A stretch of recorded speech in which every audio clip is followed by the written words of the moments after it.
Hello students, this is Dr. Amit Juneja, lecturer economics, Shahid Balwinder Singh, Government Senior Secondary Smart School, Sabuana, District Fazilka। ਤਾਂ ਮੈਂ ਤੁਹਾਡੇ ਸਾਰਿਆਂ ਦਾ ਸਵਾਗਤ ਕਰਦਾ ਅੱਜ ਦੇ ਇਸ ਲੈਕਚਰ ਦੇ ਵਿੱਚ। ਤਾਂ ਆਪਾਂ ਆਪਣੇ ਪਿਛਲੇ ਲੈਕਚਰ 'ਚ ਗੱਲ ਕੀਤੀ ਸੀ ਵੀ ਲਾਗਤ ਕੀ ਚੀਜ਼ ਹੁੰਦੀ ਹੈ, ਲਾਗਤ ਫਲਨ ਕੀ ਚੀਜ਼ ਹੁੰਦਾ ਹੈ। ਲਾਗਤ ਜਿਹੜੀ ਹੈ ਉਹਨੂੰ ਆਪਾਂ ਉਤਪਾਦਨ ਦੇ ਮੁਤਾਬਿਕ ਆਪਾਂ ਕਿੰਨੇ ਹਿੱਸਿਆਂ ਦੇ ਵਿੱਚ ਵੰਡ ਸਕਦੇ ਹਾਂ। ਤਾਂ ਆਪਾਂ ਗੱਲ ਕੀਤੀ ਸੀ ਵੀ ਜਿਹੜਾ ਅਲਪਕਾਲ ਹੁੰਦਾ ਹੈ ਉਹਦੇ ਜਿਹੜਾ ਉਤਪਾਦਨ ਹੁੰਦਾ ਹੈ ਉਹ ਦੋ ਤਰ੍ਹਾਂ ਦੇ ਸਾਧਨਾਂ ਦੀ ਮਦਦ ਦੇ ਨਾਲ ਜਿਹੜਾ ਹੈ ਉਹ ਕੀਤਾ ਜਾਂਦਾ ਹੈ। ਇੱਕ ਉਤਪਾਦਨ ਦੇ ਸਾਧਨ ਅਜਿਹੇ ਹੁੰਦੇ ਨੇ ਜਿਨ੍ਹਾਂ ਨੂੰ ਆਪਾਂ ਬਦਲ ਨਹੀਂ ਸਕਦੇ, ਜਿਹਨੂੰ ਆਪਾਂ ਸਥਿਰ ਸਾਧਨ ਕਹਿੰਦੇ ਆ। ਕੁਝ ਉਤਪਾਦਨ ਦੇ ਸਾਧਨ ਅਜਿਹੇ ਹੁੰਦੇ ਆ ਜਿਹਨੂੰ ਆਪਾਂ ਬਦਲ ਸਕਦੇ ਆ, ਤਾਂ ਜਿਹਨੂੰ ਆਪਾਂ ਪਰਿਵਰਤਨਸ਼ੀਲ ਸਾਧਨ ਜਿਹੜੇ ਆ ਉਹ ਕਹਿੰਦੇ ਆ। ਤਾਂ ਲਾਗਤਾਂ ਜਿਹੜੀਆਂ ਨੇ ਉਹ ਸਾਧਨਾਂ ਤੇ ਪੈਣੀਆਂ ਨੇ। ਹੁਣ ਜਦੋਂ ਅਲਪਕਾਲ ਦੇ ਵਿੱਚ ਜਿਹੜੇ ਉਤਪਾਦਨ ਦੇ ਸਾਧਨ ਨੇ ਉਹ ਦੋ ਤਰ੍ਹਾਂ ਦੇ ਨੇ, ਇੱਕ ਸਥਿਰ ਸਾਧਨ ਨੇ, ਇੱਕ ਪਰਿਵਰਤਨਸ਼ੀਲ ਸਾਧਨ ਨੇ। ਤਾਂ ਅਲਪਕਾਲ ਦੇ ਵਿੱਚ ਲਾਗਤਾਂ ਵੀ ਦੋ ਤਰ੍ਹਾਂ ਦੀਆਂ ਹੋਣਗੀਆਂ।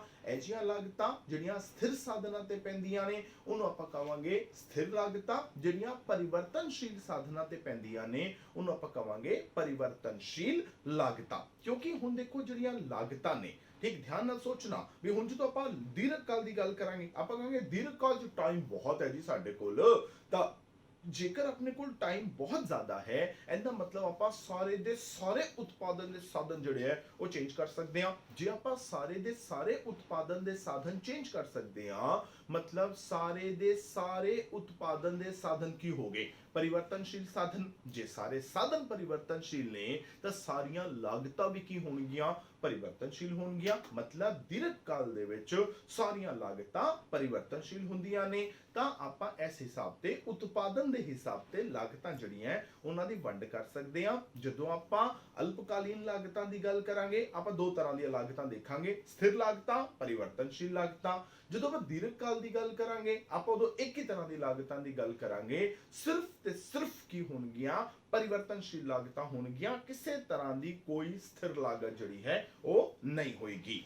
ਹੁਣ ਆਪਾਂ ਅੱਜ ਐਸੇ ਹੀ ਤਰ੍ਹਾਂ ਦੀਆਂ ਕੁਝ ਲਾਗਤਾਂ ਜਿਹੜੀਆਂ ਨੇ ਉਹਨਾਂ ਦੀ ਆਪਾਂ ਗੱਲ ਕਰਨ ਜਾ ਰਹੇ ਹਾਂ। ਤਾਂ ਲਾਗਤਾਂ ਦੀਆਂ ਕਿਸਮਾਂ ਵੀ ਦੇਖੋ, ਆਪਾਂ ਜਦੋਂ ਇਕਨੋਮਿਕਸ ਦੇ ਵਿੱਚ ਆਪਾਂ ਲਾਗਤਾਂ ਪੜ੍ਹਦੇ ਆ ਨਾ, ਹੈਨਾ, ਤਾਂ ਆਪਾਂ ਲਾਗਤਾਂ ਵਿੱਚ ਕਈ ਤਰ੍ਹਾਂ ਦੀਆਂ ਲਾਗਤਾਂ ਪੜ੍ਹਦੇ ਆ। ਉਹ ਲਾਗਤਾਂ ਕਿਹੜੀਆਂ ਉਹਨੂੰ ਆਪਾਂ ਡਿਸਕਸ ਕਰਨ ਜਾ ਰਹੇ ਹਾਂ। ਸਭ ਤੋਂ ਪਹਿਲੀ ਜਿਹੜੀ ਲਾਗਤ ਹੁੰਦੀ ਹੈ ਉਹਨੂੰ ਆਪਾਂ ਕਹਿੰਦੇ ਆ ਵਾਸਤਵਿਕ ਲਾਗਤ।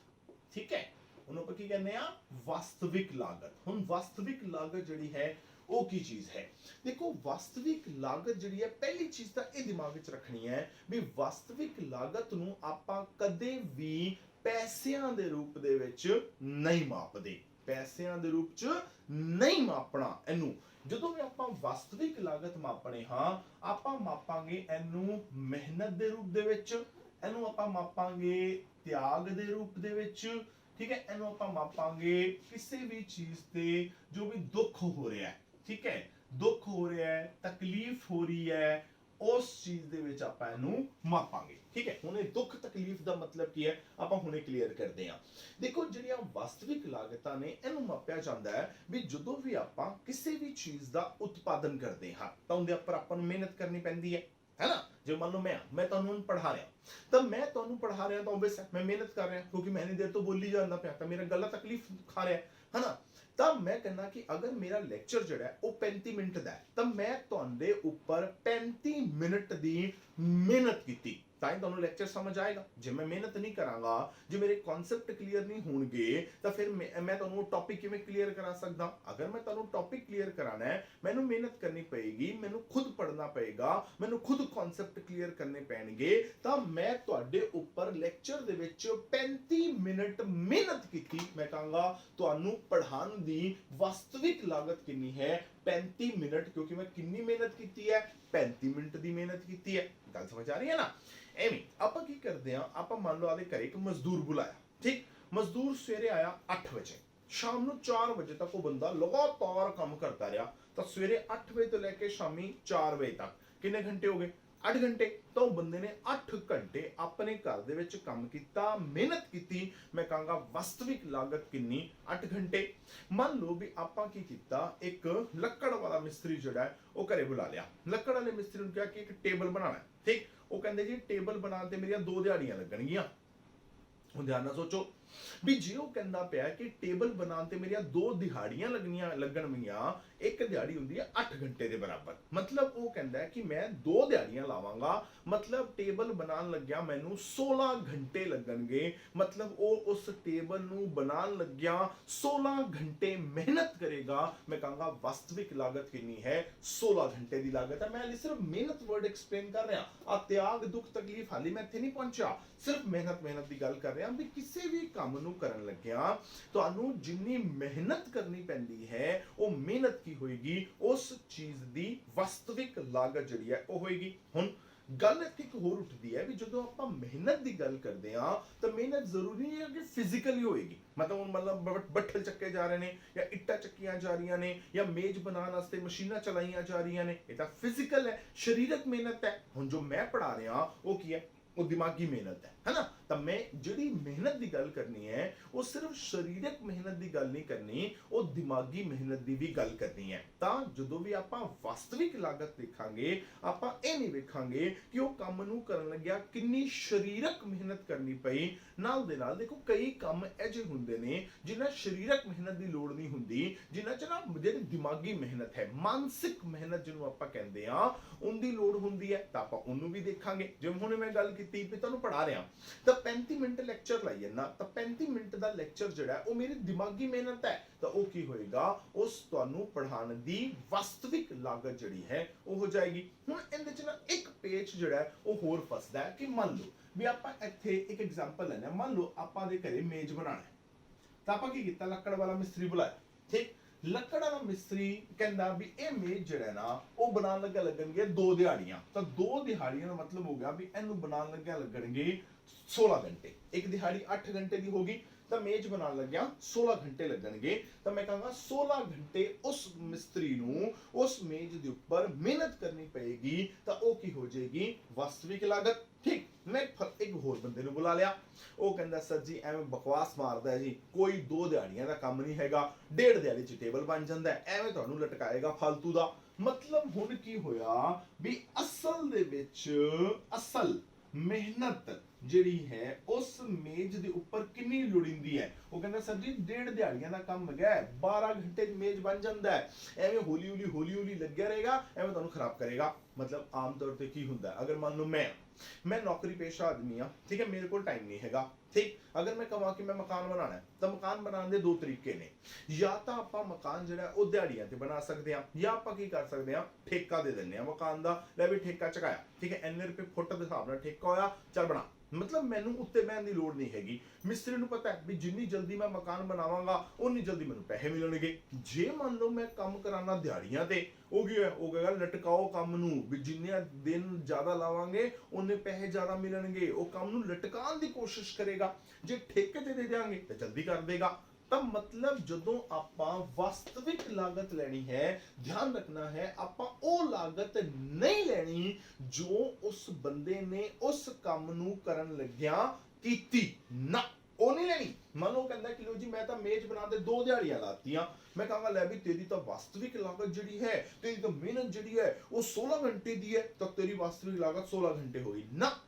ਆਪਾਂ ਜੋ ਇਹ ਮਿਹਨਤ ਲੈਣੀ ਹੈ ਜਾਂ ਜੋ ਵਾਸਤਵਿਕ ਲਾਗਤ ਲੈਣੀ ਹੈ ਉਹ ਆਪਾਂ ਲੈਣੀ ਹੈ ਇਹ ਜੀ ਜਿਹੜੀ ਕਿ ਸਮਾਜਿਕ ਤੌਰ ਤੇ ਸਵੀਕਾਰ ਕਰਨ ਯੋਗ ਹੋਵੇ। ਵਰਡ ਧਿਆਨ ਨਾਲ, ਸਮਾਜਿਕ ਤੌਰ ਤੇ ਸਵੀਕਾਰ ਕਰਨ ਯੋਗ ਹੋਵੇ, ਮਤਲਬ ਜਿਹਨੂੰ ਸਮਾਜ ਜਿਹੜਾ ਹੈ ਉਹ ਸਵੀਕਾਰ ਕਰਨ ਨੂੰ, ਸਮਾਜ ਜਿਹੜਾ ਉਹ ਮੰਨਣ ਨੂੰ ਤਿਆਰ ਹੋਵੇ। ਉਹ ਕਹਿੰਦਾ ਹੈ ਮਾਰਦਾ ਬਕਵਾਸ, 16 ਘੰਟੇ ਲੱਗਣਗੇ, 2 ਦਿਹਾੜੀਆਂ ਲੱਗਣਗੀਆਂ, 1.5 ਦਿਹਾੜੀ 'ਚ ਟੇਬਲ ਬਣ ਜਾਂਦਾ। ਮਤਲਬ ਹੁਣ ਸਮਾਜ 16 ਘੰਟੇ ਮੰਨਣ ਨੂੰ ਤਿਆਰ ਹੀ ਨਹੀਂ ਹੈਗਾ, ਉਹ ਕਿੰਨੇ ਘੰਟੇ ਮੰਨਣ ਨੂੰ ਤਿਆਰ ਹੈ? 12 ਘੰਟੇ। ਤਾਂ ਵਾਸਤਵਿਕ ਲਾਗਤ ਕਿੰਨੀ ਹੋਏਗੀ?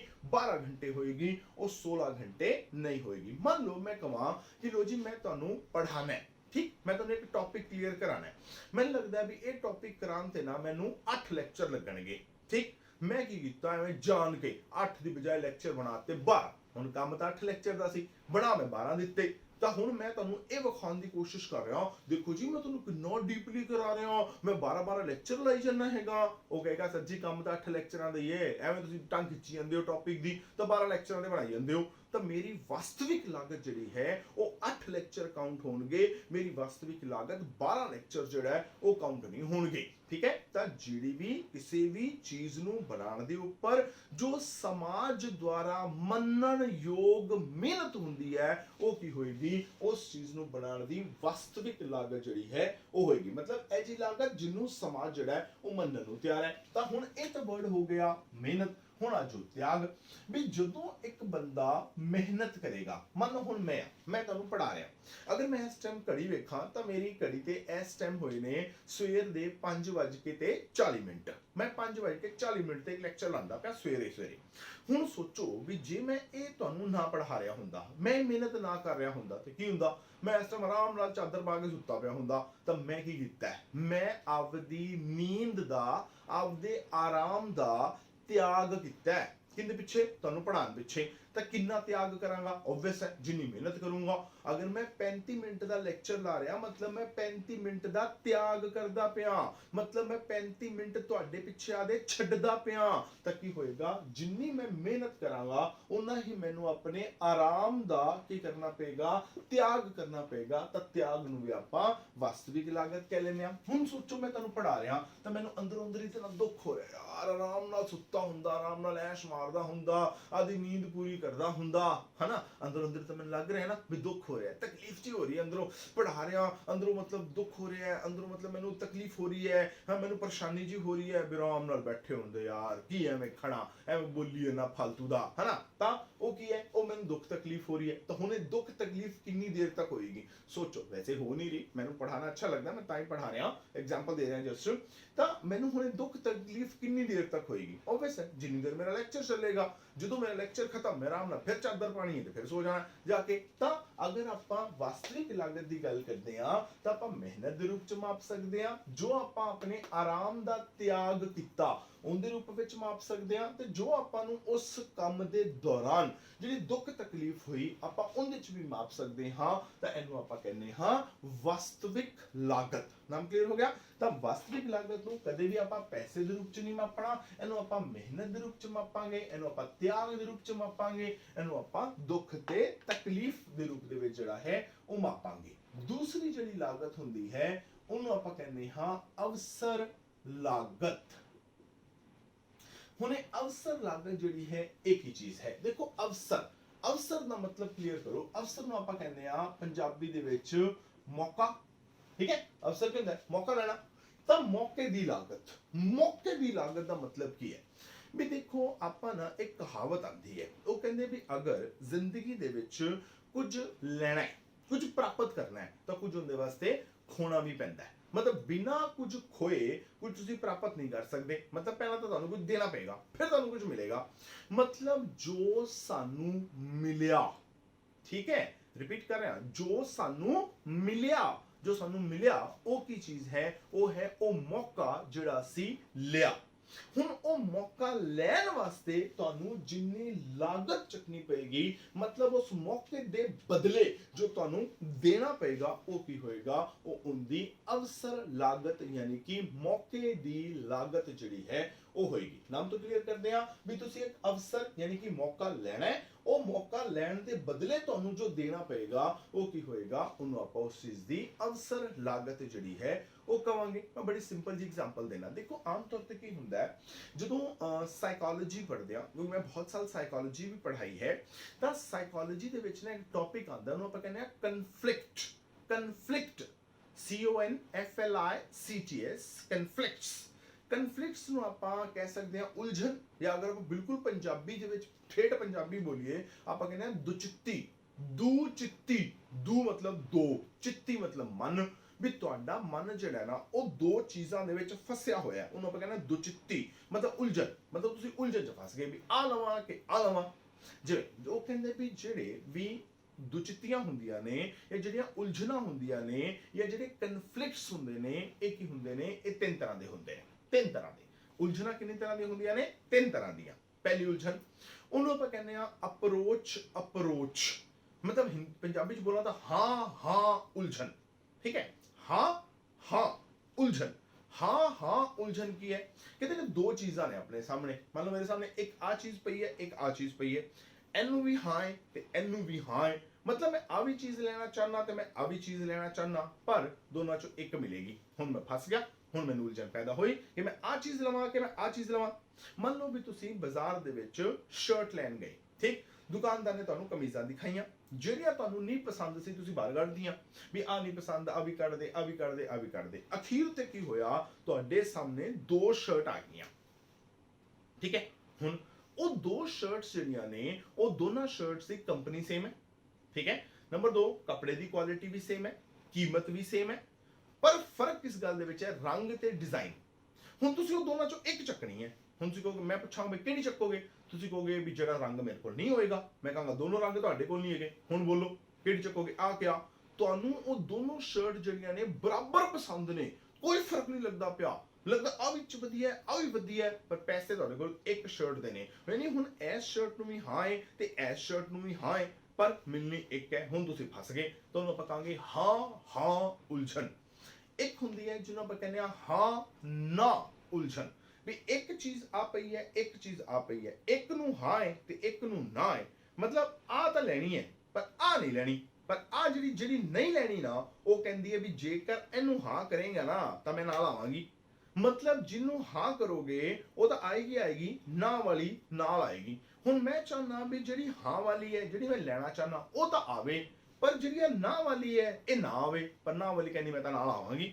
ਇੱਕ ਬੰਦਾ ਸਿਗਰਟ ਪੀਂਦਾ ਹੈ, ਠੀਕ, ਸਿਗਰਟ ਨੂੰ ਹੈਗੀ ਹੈ ਹਾਂ, ਪਰ ਸਿਗਰਟ ਪੀਣ ਨਾਲ ਜਿਹੜਾ ਕੈਂਸਰ ਹੁੰਦਾ ਹੈ ਉਹਨੂੰ ਹੈਗੀ ਹੈ ਨਾ। ਪਰ ਸਿਗਰਟ ਕਹਿੰਦੀ ਹੈ ਵੀ ਜੇ ਮੈਨੂੰ ਪੀਵੇਂਗਾ ਨਾ ਤਾਂ ਮੈਂ ਕੈਂਸਰ ਦਾ ਨਾਲ ਲੈ ਕੇ ਆਵਾਂਗੀ। ਹੁਣ ਸਿਗਰਟ ਪੀਣਾ ਚਾਹੁੰਦਾ ਹੈ ਪਰ ਕੈਂਸਰ ਨਾਲ ਮਰਨਾ ਨਹੀਂ ਚਾਹੁੰਦਾ। ਹੁਣ ਕੰਮ ਦੋਨੋਂ ਫਸ ਗਏ, ਤਾਂ ਉਹਨੂੰ ਆਪਾਂ ਕਹਾਂਗੇ ਹਾਂ ਨਾ ਉਲਝਣ। ਤੀਜਾ ਹੁੰਦਾ ਜਿਹਨੂੰ ਆਪਾਂ ਕਹਿੰਦੇ ਨਾ ਉਲਝਣ, ਵੀ ਦੋ ਚੀਜ਼ਾਂ ਸਾਹਮਣੇ ਪਈਆਂ, ਇੱਕ ਆਏ ਇੱਕ ਆਏ, ਇਹਨੂੰ ਵੀ ਨਾ ਆਏ ਤੇ ਇਹਨੂੰ ਵੀ ਨਾ ਆਏ, ਨਾ ਆ ਚਾਹੀਦਾ ਨਾ ਆ ਚਾਹੀਦਾ, ਦੋਨੋਂ ਨਹੀਂ ਚਾਹੀਦੇ, ਪਰ ਇੱਕ ਤਾਂ ਆਏਗਾ। ਮਤਲਬ ਸਿੰਪਲ ਜਿਹੀ ਐਗਜ਼ਾਮਪਲ ਲੈਂਦੇ ਆ ਵੀ ਦੋ ਚੀਜ਼ਾਂ ਨੇ, ਤੁਸੀਂ ਚਾਹੁੰਦੇ ਹੋ ਕੋਈ ਨਾ ਹੋਵੇ ਮੇਰੇ ਨਾਲ, ਉਹ ਕਹਿੰਦੇ ਇੱਕ ਤਾਂ ਪੱਕਾ ਹੋਏਗੀ। ਜਿਵੇਂ ਕਹਿੰਦਾ ਨਾ, ਇੱਕ ਪਾਸੇ ਖੂਹ ਹੈ ਤੇ ਦੂਜੇ ਪਾਸੇ ਖਾਈ ਹੈ, ਵੀ ਹੁਣ ਡਿੱਗਣਾ ਤਾਂ ਹੈਗਾ ਹੀ ਹੈ। ਹੁਣ ਤੁਸੀਂ ਸੋਚਣਾ ਵੀ ਤੁਸੀਂ ਖੂਹ ਵਾਲੇ ਪਾਸੇ ਡਿੱਗਣਾ ਕਿ ਖਾਈ ਵਾਲੇ ਪਾਸੇ ਡਿੱਗਣਾ, ਇੱਕ ਪਾਸੇ ਤਾਂ ਡਿੱਗਣਾ ਹੀ ਪੈਣਾ। ਮੈਂ ਡਿੱਗਣਾ ਦੋਨੋਂ ਪਾਸੇ ਨਹੀਂ ਚਾਹੁੰਦਾ, ਪਰ ਮੈਨੂੰ ਦੋਨੋਂ ਪਾਸੇ ਡਿੱਗਣਾ ਪਏਗਾ, ਠੀਕ, ਦੋਨੋਂ ਚ ਇੱਕ ਤਾਂ ਪੱਕਾ ਮੈਨੂੰ ਚੂਜ਼ ਕਰਨਾ ਪਏਗਾ। ਜਿਵੇਂ ਆਦੀ ਐਗਜ਼ਾਮਪਲ ਲੈ ਲਓ, ਵੀ ਮੰਨ ਲਓ ਵੀ ਤੁਹਾਡੇ ਇਕਨੋਮਿਕਸ ਵਾਲੇ ਸਰ ਜਿਹੜੇ ਹੈ ਉਹਨਾਂ ਨੇ ਅੱਜ ਲੈਣਾ ਹੈ ਟੈਸਟ, ਠੀਕ, ਟੈਸਟ ਆਂਦਾ ਹੋਣੀ, ਤਾਂ ਅਸੀਂ ਸਕੂਲ ਨਹੀਂ ਜਾਣਾ ਚਾਹੁੰਦੇ। ਹੁਣ ਸਕੂਲ ਜਾਣਾ ਨਹੀਂ ਚਾਹੁੰਦੇ, ਮਤਲਬ ਆ ਹੋ ਗਿਆ ਸਕੂਲ ਨੂੰ ਕੀ ਹੈਗੀ ਹੈ ਨਾ, ਪਰ ਘਰ ਵੀ ਨਹੀਂ ਰਹਿਣਾ ਚਾਹੁੰਦੇ। ਪਤਾ ਵੀ ਜੇ ਘਰ ਰਹਿਣਗੇ ਤਾਂ ਮੰਮੀ ਨੇ ਘਰ ਦੇ ਕੰਮ ਲਾ ਦੇਣਾ, ਹੁਣ ਘਰ ਦੇ ਕੰਮ ਵੀ ਨਹੀਂ ਕਰਨੇ, ਮਤਲਬ ਸਕੂਲ ਵੀ ਨਹੀਂ ਜਾਣਾ, ਘਰ ਦੇ ਕੰਮ ਵੀ ਨਹੀਂ ਕਰਨੇ, ਦੋਨਾਂ ਕੰਮਾਂ ਨੂੰ ਨਾ ਹੈ, ਪਰ ਇੱਕ ਤਾਂ ਆਏਗਾ ਹੀ ਆਏਗਾ। ਹੁਣ ਫਸ ਗਏ ਵੀ ਸਕੂਲ ਜਾ ਕੇ ਜਿਹੜਾ ਉਹ ਕੰਮ ਕਰੀਏ ਕਿ ਘਰ ਦੇ ਕੰਮ ਕਰੀਏ, ਤਾਂ ਹੁਣ ਇੱਕ ਤਾਂ ਚੂਜ਼ ਕਰਨਾ ਪਏਗਾ। ਤਾਂ ਆਪਾਂ ਨੂੰ ਜਦੋਂ ਵੀ ਕੋਈ ਵੀ ਮੌਕਾ ਲੈਣਾ ਹੁੰਦਾ ਹੈ, ਉਹਦੇ ਪਿੱਛੇ ਆਪਾਂ ਨੂੰ ਕੋਈ ਨਾ ਕੋਈ ਲਾਗਤ ਜਿਹੜੀ ਹੈ ਉਹ ਜ਼ਰੂਰ ਚੱਕਣੀ ਪੈਂਦੀ ਹੈ, ਜਿਹਨੂੰ ਆਪਾਂ ਕਹਾਂਗੇ ਵੀ ਉਹ ਕੀ ਹੈ, ਉਸ ਮੌਕੇ ਦੀ ਲਾਗਤ ਹੈ। ਹੁਣ ਜਿਹੜਾ ਮੌਕਾ ਹੁੰਦਾ ਹੈ ਇਹਨੂੰ ਆਪਾਂ ਨਾ ਅਵਸਰ ਲਾਗਤ ਨੂੰ ਕਹਿੰਦੇ ਆ। ਦੂਜੇ ਸਭ ਤੋਂ ਵਧੀਆ ਵਿਕਲਪ ਦੀ ਲਾਗਤ, ਠੀਕ ਹੈ, ਜਿਹੜੀ ਅਵਸਰ ਲਾਗਤ ਹੈ ਨੂੰ ਆਪਾਂ ਕੀ ਕਹਿੰਦੇ ਆ, ਦੂਜੇ ਸਭ ਤੋਂ ਵਧੀਆ ਵਿਕਲਪ ਦੀ ਲਾਗਤ। ਦੂਜੇ ਕਿਉਂ, ਦੇਖੋ ਸਭ ਤੋਂ ਪਹਿਲਾਂ ਤਾਂ ਆਪਾਂ ਦੂਜੇ ਨੂੰ ਬਾਅਦ ਚ ਐਕਸਪਲੇਨ ਕਰਦੇ ਆ।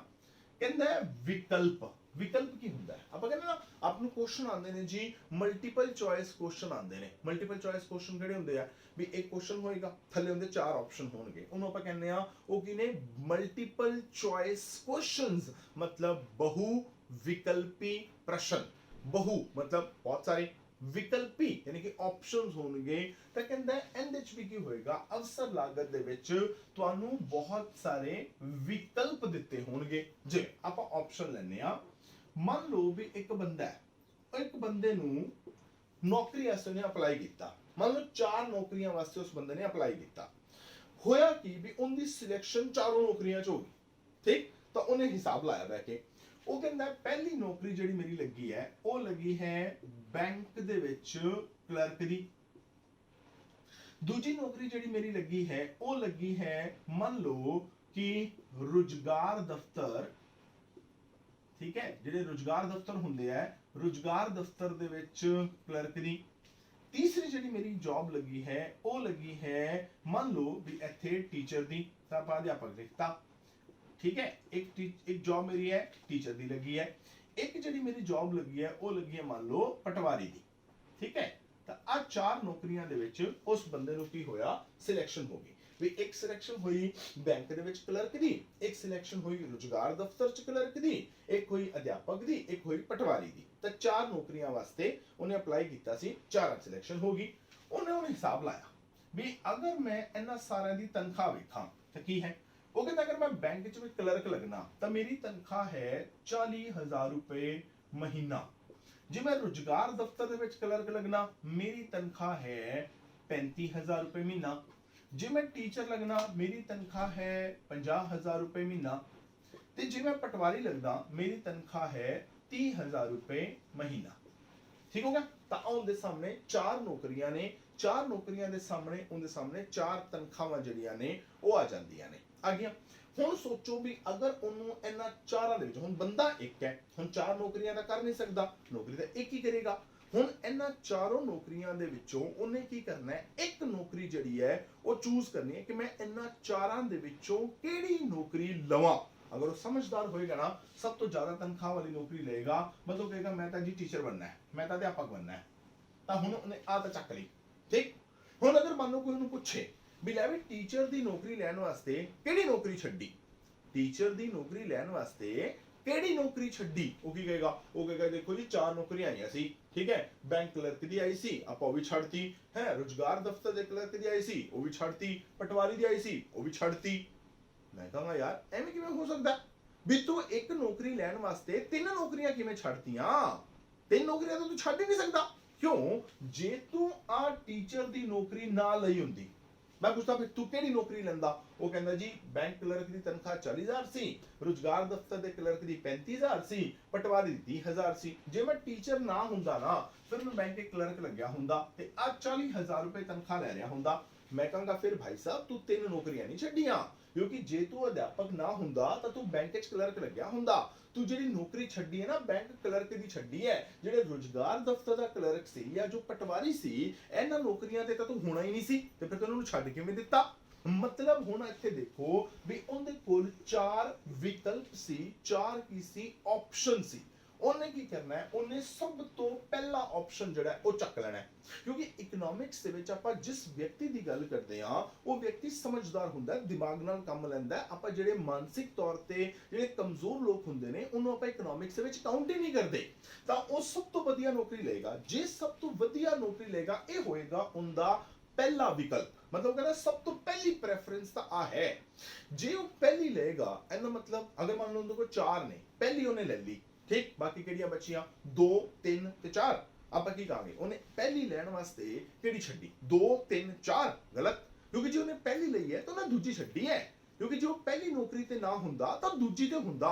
ਮਤਲਬ ਜੋ ਉਹਨੇ ਛੱਡੀ ਹੈ ਉਹ ਆ ਬੈਂਕ ਕਲਰਕ ਦੀ ਨੌਕਰੀ ਛੱਡੀ ਹੈ। ਤਾਂ ਮੈਂ ਕਹਾਂਗਾ ਕਿ ਬੈਂਕ ਕਲਰਕ ਕੀ ਹੈ, ਉਹਦਾ ਦੂਜਾ ਸਭ ਤੋਂ ਵਧੀਆ ਵਿਕਲਪ ਹੈ। ठीक है, दूजा इस तो बाद देखा तो रुजगार दफ्तर का कलर के तीजा सब तो वधिया हो गया, पटवारी चौथा सब तो वधिया हो गया। तो जे पहला लवेगा तो दूजा छड्डेगा। तो मैं कहांगा कि इस 50,000 रुपए की तनख्वाह लैण वास्ते उन्हें की कीता, किन्ने हजार दी तनख्वाह छड्ड दित्ती। तो हुण देखो 50,000 दी तनख्वाह लैनी है, मतलब ये वो मौका है जो लेना चाहता है। तो 50,000 का मौका उन्हें लिया। वो मौका लैण वास्ते उन्होंने कितनी लागत चकनी पई, मतलब किन्ने रुपये छड्डने पे। वो कहता 50,000 लैण वास्ते ना मैं बैंक क्लर्क दी नौकरी छड्डती, उत्ते मैंने 40,000 मिलदे। मतलब 50,000 दी जिहड़ी अवसर लागत है वो कितनी होएगी, 40,000 होएगी। मतलब जदों भी आपां अवसर लागत दी गल करनी है तो आपां उहदे विच की करना है, आपां उहदे विच दूजा सब तो वधिया विकल्प देखना है, तीजा या चौथा नहीं वेखना। क्यों नहीं वेखना, क्योंकि जेकर वो पहले विकल्प ते नहीं होएगा तो फिर किथे होएगा, वो यार वो हमेशा दूजे ते ही होएगा, वो तीजे या चौथे ते नहीं होएगा। यानी पहला लैण वास्ते वो दूजा विकल्प छड्डेगा। तो आपां जो दूजे दी लागत होएगी वो की होएगा, दूजे दी लागत जिहड़ी है वो जो ने मौका लिया है उनदी की बन जाएगी, उनदी वो अवसर लागत जिहड़ी है वो बन जाएगी। गल क्लियर हो गया। ते हुंदी है अवसर लागत जिहड़ी की दूजे सब तो वधिया विकल्प दी लागत जिहड़ी है वो हुंदी है। फिर आपां आने आ तीसरी लागत ते तीसरी लागत जिहड़ी है उन्होंने आपां कहने आ स्पष्ट लागत। स्पष्ट लागत के नाम तो क्लियर हो, स्पष्ट स्पष्ट मतलब साफ, ਇਹ ਜਿਹੀਆਂ ਲਾਗਤਾਂ ਜਿਹੜੇ ਬਿਲਕੁਲ ਸਾਫ਼ ਨੇ, ਇਹ ਜਿਹੀਆਂ ਲਾਗਤਾਂ ਜਿਹੜੇ ਬਿਲਕੁਲ ਪਤਾ ਹੈ ਵੀ ਸਾਨੂੰ ਕਿਹੜੀਆਂ ਨੇ। ਦੇਖੋ ਕੀ ਹੁੰਦਾ ਹੈ ਵੀ ਜਦੋਂ ਵੀ ਆਪਾਂ ਉਤਪਾਦਨ ਦੀ ਗੱਲ ਕਰਦੇ ਆ, ਠੀਕ ਹੈ, ਆਪਾਂ ਕਹਿੰਦੇ ਲਾਗਤਾਂ ਪੈਣੀਆਂ ਉਤਪਾਦਨ ਤੇ ਨੇ, ਠੀਕ। ਉਤਪਾਦਨ ਕਿੰਨੇ ਤੇ ਨਿਰਭਰ ਕਰਦਾ ਹੈ? ਉਹ ਨਿਰਭਰ ਕਰਦਾ ਹੈ ਉਤਪਾਦਨ ਦੇ ਸਾਧਨਾਂ ਤੇ, ਠੀਕ ਹੈ, ਕਿਉਂਕਿ ਲਾਗਤ ਪੈਣੀ ਹੈ ਉਤਪਾਦਨ ਤੇ, ਉਤਪਾਦਨ ਨਿਰਭਰ ਕਰਦਾ ਹੈ ਉਤਪਾਦਨ ਦੇ ਸਾਧਨਾਂ ਤੇ।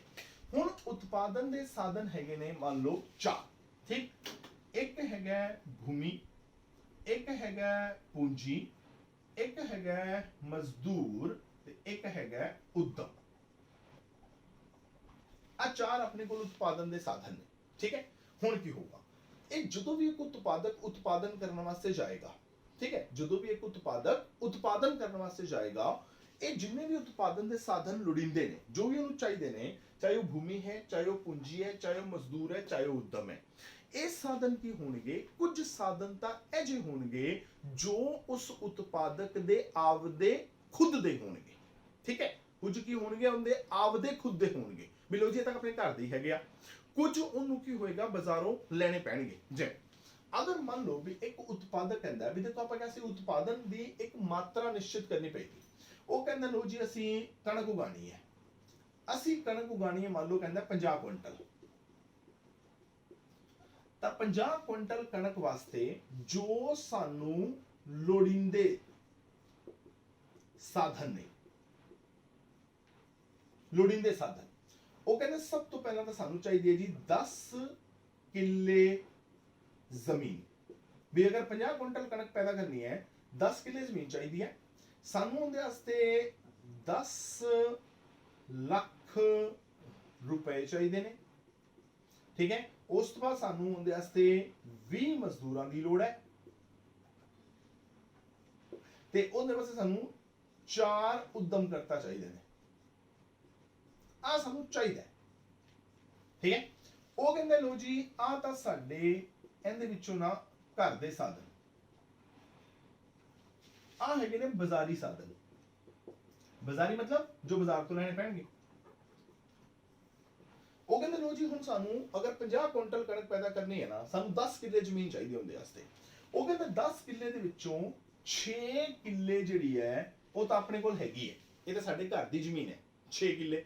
ਯਾਨੀ ਹੁਣ ਟੋਟਲ ਚਾਹੀਦੀ ਹੈ 10 ਕਿੱਲੇ, 6 ਕਿੱਲੇ ਆਲਰੇਡੀ ਆਪਦੇ ਕੋਲ ਹੈਗੀ ਹੈ, ਤਾਂ ਫਿਰ ਬਾਜ਼ਾਰੋਂ ਕਿੰਨੀ ਲੈਣੀ ਪਏਗੀ? ਮਤਲਬ ਅਗਰ ਕਿਸੇ ਬੰਦੇ ਕੋਲੋਂ ਜ਼ਮੀਨ ਆਪਾਂ ਲਗਾਨ ਤੇ ਜਾਂ ਕਿਰਾਏ ਤੇ ਲੈਣੀ ਪਏਗੀ ਤਾਂ ਕਿੰਨੀ ਲੈਣੀ ਪਏਗੀ? 4 ਕਿੱਲੇ ਲੈਣੀ ਪਏਗੀ ਨਾ। ਤਾਂ ਬਾਜ਼ਾਰ ਤੋਂ ਕਿੰਨੀ ਲੈਣੀ ਪਏਗੀ? 4 ਕਿੱਲੇ। ਜਦੋਂ ਆਂਦੀ ਗੱਲ ਪੈਸੇ ਦੀ, ਉਹ ਕਹਿੰਦਾ ਲੋ ਜੀ ਹੁਣ ਚਾਹੀਦੀ ਹੈ ਪੂੰਜੀ। ਪੂੰਜੀ 10 ਲੱਖ ਰੁਪਇਆ ਚਾਹੀਦਾ। 10 ਲੱਖ ਚੋਂ ਕਹਿੰਦਾ ਹੈ 7 ਲੱਖ ਤਾਂ ਆਪਣੇ ਕੋਲ ਹੈ, ਆਪਣੇ ਘਰ ਦਾ ਹੀ ਹੈ, ਠੀਕ ਹੈ। ਬਾਜ਼ਾਰੋਂ ਕਿੰਨਾ ਲੈਣਾ ਪਏਗਾ? ਉਧਾਰ 3 ਲੱਖ ਰੁਪਏ ਦਾ। 20 ਮਜ਼ਦੂਰਾਂ ਦੀ ਲੋੜ ਹੈ, ਉਹ ਕਹਿੰਦਾ 5 ਮਜ਼ਦੂਰ ਅਸੀਂ ਘਰ ਦੇ ਹੈਗੇ ਆ, ਇਹ ਤਾਂ ਅਸੀਂ ਕਰਦੇ ਆ। ਯਾਨੀ ਬਾਜ਼ਾਰੋਂ ਕਿੰਨੇ ਮਜ਼ਦੂਰ ਲੈਣੇ ਪੈਣਗੇ? 15 ਮਜ਼ਦੂਰ ਇਹ ਬਾਜ਼ਾਰੋਂ ਲੈਣੇ ਪੈਣਗੇ, ਠੀਕ ਹੈ। ਫਿਰ ਉਦਮ ਕਰਤਾ 4 ਚਾਹੀਦੇ ਨੇ, ਉਹ ਕਹਿੰਦਾ ਇੱਕ ਤਾਂ ਸਾਡੇ ਕੋਲ ਹੀ ਹੈਗਾ, ਘਰੇ ਹੀ ਹੈਗਾ, ਆਪੇ ਕੰਮ ਸੰਭਾਲ ਲੂਗਾ। ਇੱਕ ਉਦਮ ਕਰਤਾ ਕਰਦਾ ਤਾਂ 3 ਉਦਮ ਕਰਤਾ ਜਿਹੜੇ ਨੇ ਉਹ ਬਾਜ਼ਾਰੋਂ ਲੈਣੇ ਪੈਣਗੇ, ਠੀਕ ਹੈ। ਹੁਣ ਪਹਿਲਾਂ ਆਪਾਂ ਗੱਲ ਕਰਦੇ ਹਾਂ ਇਹਨਾਂ ਸਾਧਨਾਂ ਦੀ, ਵੀ ਜਿਹੜੇ ਬਾਜ਼ਾਰ ਤੋਂ ਲੈਣੇ ਪੈਣਗੇ। ਹੁਣ ਕਹਿੰਦਾ ਵੀ ਅਗਰ ਇਹ ਸਾਧਨ ਬਾਜ਼ਾਰੋਂ ਲੈਣੇ ਪੈਣਗੇ ਤਾਂ ਇਹਦੇ ਬਦਲੇ ਪੈਸੇ ਦੇਣੇ ਪੈਣਗੇ, ਠੀਕ। ਉਹ ਕਹਿੰਦਾ ਮੰਨ ਲਓ 1 ਕਿੱਲੇ ਦਾ ਠੇਕਾ, 1 ਕਿੱਲੇ ਦਾ ਠੇਕਾ ਹੈਗਾ ਮੰਨ ਲਓ 10,000 ਰੁਪਇਆ, ਤਾਂ 4 ਕਿੱਲੇ ਜ਼ਮੀਨ ਬਾਜ਼ਾਰੋਂ ਲੈਣੀ ਹੈ ਤਾਂ ਮਤਲਬ 40,000 ਰੁਪਏ ਜਿਹੜੇ ਨੇ ਉਹ ਬਾਜ਼ਾਰ ਦੇਣੇ ਪੈਣਗੇ। ਜਦੋਂ ਅਸੀਂ ਪੈਸੇ ਦੇ ਆਉਂਦੇ ਆ ਤਾਂ 1 ਲੱਖ ਰੁਪਏ ਤੇ ਜਿਹੜੀ ਵਿਆਜ ਹੈ, ਹੁਣ ਪੈਸੇ ਦੇ ਵਿਆਜ ਦੇਣੀ ਪੈਣੀ ਹੈ। 1 ਲੱਖ ਤੇ ਜਿਹੜੀ ਵਿਆਜ ਹੈ ਨਾ, ਸਪੋਜ਼ ਕਰੋ ਕਹਿੰਦਾ 5,000 ਰੁਪਏ ਵਿਆਜ ਲੱਗਣੀ ਹੈ 1 ਲੱਖ ਤੇ, ਤਾਂ 3 ਲੱਖ ਤੇ ਕਿੰਨੀ ਵਿਆਜ ਲੱਗੇਗੀ? ਤਾਂ ਗੁਣਾ 5,000 ਕਰ ਦੋ, ਠੀਕ ਹੈ। 1 ਲੱਖ ਤੇ 5,000 ਹੈ, ਠੀਕ ਹੈ। 1 ਲੱਖ ਰੁਪਏ ਲਓਗੇ 5,000 ਵਿਆਜ ਲੱਗੇਗੀ। 3 ਲੱਖ ਰੁਪਏ ਲਓਗੇ ਤਾਂ ਕਿੰਨੀ ਵਿਆਜ ਲੱਗੇਗੀ? 15,000 ਰੁਪਏ। ਤਾਂ ਆਪਾਂ ਤੇ 15,000 ਰੁਪਏ ਵਿਆਜ ਭਰ ਦਿੰਨੇ ਆ। ਬਿਲੋ ਜੀ 15,000 ਰੁਪਏ ਤੇ ਅਸੀਂ ਵਿਆਜ ਭਰਾਂਗੇ। ਇੱਕ ਮਜ਼ਦੂਰ ਕਹਿੰਦਾ ਮੈਂ ਦਿਹਾੜੀ ਲੈਣਾ ਜੀ 100 ਰੁਪਏ ਦੀ, ਠੀਕ। 15 ਮਜ਼ਦੂਰ ਚਾਹੀਦੇ ਨੇ ਤਾਂ ਇੱਕ ਦੀ ਦਿਹਾੜੀ 100 ਰੁਪਏ ਹੈ, ਤਾਂ 1500 ਰੁਪਇਆ ਹੋਗੀ ਇਹਨਾਂ ਦੀ ਦਿਹਾੜੀ, ਠੀਕ। ਇੱਕ ਉਦਮ ਕਰਤਾ ਕਹਿੰਦਾ ਮੈਂ ਲਾਂਗਾ ਰੁਪਏ 1000, ਠੀਕ। ਤਾਂ ਬਾਹਰੋਂ ਆਪਾਂ ਲੈਣੇ ਨੇ 3 ਉਦਮ ਕਰਤਾ, ਯਾਨੀ ਆਪਾਂ ਨੂੰ ਪੈਸੇ ਦੇਣੇ ਪੈਣਗੇ 3000, ਠੀਕ ਹੋ ਗਿਆ। ਹੁਣ ਆ ਸਾਰੇ ਉਹ ਪੈਸੇ ਨੇ ਜੋ ਆਪਾਂ ਨੂੰ ਬਾਜ਼ਾਰ ਦੇਣੇ ਪੈਣਗੇ। ਕਿਉਂ ਦੇਣੇ ਪੈਣਗੇ? ਕਿਉਂਕਿ ਇਹ ਉਹ ਸਾਧਨ ਨੇ ਜੋ ਆਪਾਂ ਬਾਜ਼ਾਰ ਤੋਂ ਲਵਾਂਗੇ। ਜੇ ਬਾਜ਼ਾਰ ਤੋਂ ਲਵਾਂਗੇ ਤਾਂ ਫਿਰ ਉਹਦੇ ਬਦਲੇ ਪੈਸੇ ਵੀ ਦੇਣੇ ਪੈਣਗੇ। ਠੀਕ, ਤਾਂ 4 ਕਿੱਲੇ ਜ਼ਮੀਨ ਲਾਂਗਾ, 1 ਕਿੱਲੇ ਦਾ ਰੇਟ 10,000 ਰੁਪਇਆ ਹੈ, 40,000 ਦੇਣਾ ਪਏਗਾ। 3 ਲੱਖ ਰੁਪਇਆ ਲਾਂਗਾ, ਠੀਕ ਹੈ, 1 ਲੱਖ ਦੇ ਉੱਪਰ ਵਿਆਜ ਹੈਗੀ ਹੈ 5,000 ਰੁਪਇਆ, ਤਾਂ 3 ਲੱਖ ਦੇ ਉੱਪਰ ਵਿਆਜ ਹੋਗੀ 15,000 ਰੁਪਏ। ਇੱਕ ਮਜ਼ਦੂਰ ਦੀ ਦਿਹਾੜੀ ਹੈ 100 ਰੁਪਏ, ਮੈਂ 15 ਮਜ਼ਦੂਰ ਲੈਣੇ ਨੇ ਤਾਂ 1500 ਰੁਪਇਆ ਮੈਂ ਉਹਨਾਂ ਨੂੰ ਦਿਹਾੜੀ ਦਿਆਂਗਾ। ਇੱਕ ਉਦਮ ਕਰਤਾ ਕਹਿੰਦਾ ਮੈਂ 1000 ਰੁਪਏ ਲਾਂਗਾ, ਤਾਂ 3 ਉਦਮ ਕਰਤਾ ਚਾਹੀਦੇ ਨੇ, ਤਾਂ 3000 ਮੈਨੂੰ ਦੇਣੇ ਪੈਣਗੇ। ਅਗਰ ਆਪਾਂ ਲਾਈਏ ਇਹਦਾ ਜੋੜ ਤਾਂ 40,000 ਇੱਕ, 15,000 ਇੱਕ, 40 ਤੇ 15 55, 55 ਤੇ 3 58 ਤੇ 159, ਯਾਨੀ ਕਿ 59,500 ਰੁਪਇਆ ਜਿਹੜਾ ਹੈ ਇਹ ਮੈਨੂੰ ਬਾਜ਼ਾਰ ਦੇਣਾ ਪੈਣਾ ਹੈ। ਕਹਿੰਦਾ ਮਤਲਬ ਕੀ ਹੈ ਵੀ ਜੇ ਮੈਂ ਉਤਪਾਦਨ ਕਰਨਾ ਚਾਹਨਾ ਤਾਂ ਇਹ ਉਤਪਾਦਨ ਦੇ ਸਾਧਨ ਜਿਹੜੇ ਨੇ ਉਹ ਮੈਨੂੰ ਬਾਜ਼ਾਰ ਤੋਂ ਲੈਣੇ ਪੈਣਗੇ। ਉਹਦੇ ਬਦਲੇ ਕੀ ਹੋਊਗਾ? ਉਹਦੇ ਬਦਲੇ ਮੈਨੂੰ 59,500 ਰੁਪਇਆ ਜਿਹੜਾ ਹੈ ਇਹ ਬਾਜ਼ਾਰ ਦੇਣਾ ਪਏਗਾ। ਇਹਨੂੰ ਮੈਂ ਕਹਾਂਗਾ ਸਪਸ਼ਟ ਲਾਗਤਾਂ। ਸਪਸ਼ਟ ਲਾਗਤਾਂ ਕੀ ਨੇ? ਕਹਿੰਦਾ ਇੱਕ ਉਤਪਾਦਕ ਹੈ, ਉਹਨੇ ਉਤਪਾਦਨ ਕਰਨਾ ਹੈ, ਉਹਨੇ ਉਤਪਾਦਨ ਕਰਨ ਵਾਸਤੇ ਜਿਹੜੇ ਸਾਧਨ ਉਹ ਬਾਜ਼ਾਰ ਤੋਂ ਲੈਂਦਾ ਹੈ, ਠੀਕ ਹੈ, ਉਹ ਬਾਜ਼ਾਰ ਤੋਂ ਜਿਹੜੇ ਸਾਧਨ ਲੈਂਦਾ ਹੈ ਉਹਦੇ ਬਦਲੇ ਉਹ ਬਾਜ਼ਾਰ ਨੂੰ ਜਿੰਨਾ ਭੁਗਤਾਨ ਕਰਦਾ ਹੈ ਉਹਨੂੰ ਆਪਾਂ ਕੀ ਕਹਿੰਦੇ ਆ? ਸਪਸ਼ਟ ਲਾਗਤਾਂ ਕਹਿੰਦੇ ਆ। ਸਪਸ਼ਟ ਕੋ ਕਹਿੰਦੇ ਆ ਵੀ ਸਾਫ਼ ਹੈ, ਬਿਲਕੁਲ ਕਲੀਅਰ ਹੈ। ਕਿਉਂ ਕਲੀਅਰ ਹੈ? ਵੀ ਪਤਾ ਹੈ ਵੀ ਇੰਨੇ ਜਿਹੜੇ ਆਪਾਂ 4 ਕਿੱਲੇ ਜ਼ਮੀਨ ਲਾਂਗੇ, 1 ਕਿੱਲੇ ਦੇ ਬਦਲੇ 10,000 ਦੇਣੇ ਨੇ, ਪਤਾ ਹੈ, ਕਲੀਅਰ ਹੈ। ਇੱਥੇ 3 ਲੱਖ ਰੁਪਏ ਲੈਣਾ ਹੈ, 1 ਕਿੱਲੇ ਦੇ ਬਦਲੇ 1 ਲੱਖ ਰੁਪਏ ਦੇ ਬਦਲੇ 5,000 ਵਿਆਜ ਹੈ, ਤਾਂ 15,000 ਵਿਆਜ ਦੇਣੀ ਹੈ। ਇੱਕ ਮਜ਼ਦੂਰ ਨੂੰ 100 ਰੁਪਏ ਦਿਹਾੜੀ ਦੇਣੀ ਹੈ, ਤਾਂ 1500 ਰੁਪਏ ਦਿਹਾੜੀ ਹੋਗੀ। 3 ਉਦਮਕਰਤਾ ਨੇ, ਇੱਕ ਨੇ 1000 ਰੁਪਏ ਲੈਣਾ, 3000 ਦੇਣੇ ਨੇ, ਬਿਲਕੁਲ ਕਲੀਅਰ ਹੈ। ਤੈਨੂੰ ਆਪਾਂ ਕਹਾਂਗੇ ਸਪਸ਼ਟ ਲਾਗਤਾਂ। ਸਪਸ਼ਟ ਲਾਗਤਾਂ ਕੀ ਨੇ? ਉਤਪਾਦਨ ਦੇ ਉਹ ਸਾਧਨ ਜੋ ਇੱਕ ਉਤਪਾਦਕ ਜਿਹੜਾ ਹੈ ਉਹ ਬਾਜ਼ਾਰ ਤੋਂ ਲੈਂਦਾ ਹੈ, ਜੋ ਉਹਦੇ ਕੋਲ ਆਪਦੇ ਕੋਲ ਨਹੀਂ ਹੁੰਦੇ, ਉਹ ਬਾਜ਼ਾਰ ਤੋਂ ਲੈਂਦਾ ਹੈ। ਬਾਜ਼ਾਰ ਤੋਂ ਲੈਣ ਦੇ ਬਦਲੇ ਉਹ ਬਾਜ਼ਾਰ ਵਾਲਿਆਂ ਨੂੰ ਉਹਦਾ ਭੁਗਤਾਨ ਕਰਦਾ ਹੈ, ਉਹਨੂੰ ਆਪਾਂ ਕਹਾਂਗੇ ਸਪਸ਼ਟ ਲਾਗਤਾਂ। ਹੁਣ ਇਹ ਜਿਹੜੀਆਂ ਸਪਸ਼ਟ ਲਾਗਤਾਂ ਨੇ ਇਹ ਕਿੱਥੇ ਪੈਣਗੀਆਂ? ਇਹ ਬਾਜ਼ਾਰੀ ਸਾਧਨਾਂ ਤੇ। ਇਹਨੂੰ ਬਾਜ਼ਾਰੀ ਨਹੀਂ ਕਹਿਣਾ ਤਾਂ ਤੁਸੀਂ ਇਹਨਾਂ ਨੂੰ ਬਾਹਰੀ ਸਾਧਨ ਵੀ ਕਹਿ ਸਕਦੇ ਹੋ, ਜੋ ਉਹਨੂੰ ਬਾਹਰ ਤੋਂ ਲੈਣੇ ਪੈਣਗੇ। ਕਿਉਂ ਲੈਣੇ ਪੈਣਗੇ? ਕਿਉਂਕਿ ਉਹਦੇ ਆਪਦੇ ਨਹੀਂ ਹੈਗੇ, ਕਿਉਂਕਿ ਲੋਡ ਜ਼ਿਆਦਾ ਹੈ, ਆਪਦੇ ਕੋਲ ਘੱਟ ਹੈ, ਤਾਂ ਬਾਕੀ ਕੀ ਕਰਨਾ ਪਏਗਾ? ਬਾਜ਼ਾਰ ਤੋਂ ਲੈਣੇ ਪੈਣਗੇ। ਤਾਂ ਇਹਨੂੰ ਆਪਾਂ ਕੀ ਕਵਾਂਗੇ? ਇਹਨੂੰ ਆਪਾਂ ਬਾਹਰੀ ਸਾਧਨ ਜਾਂ ਇਹਨੂੰ ਆਪਾਂ ਬਾਜ਼ਾਰੀ ਸਾਧਨ ਕਹਿ ਸਕਦੇ ਹਾਂ। ਤਾਂ ਜੋ ਲਾਗਤਾਂ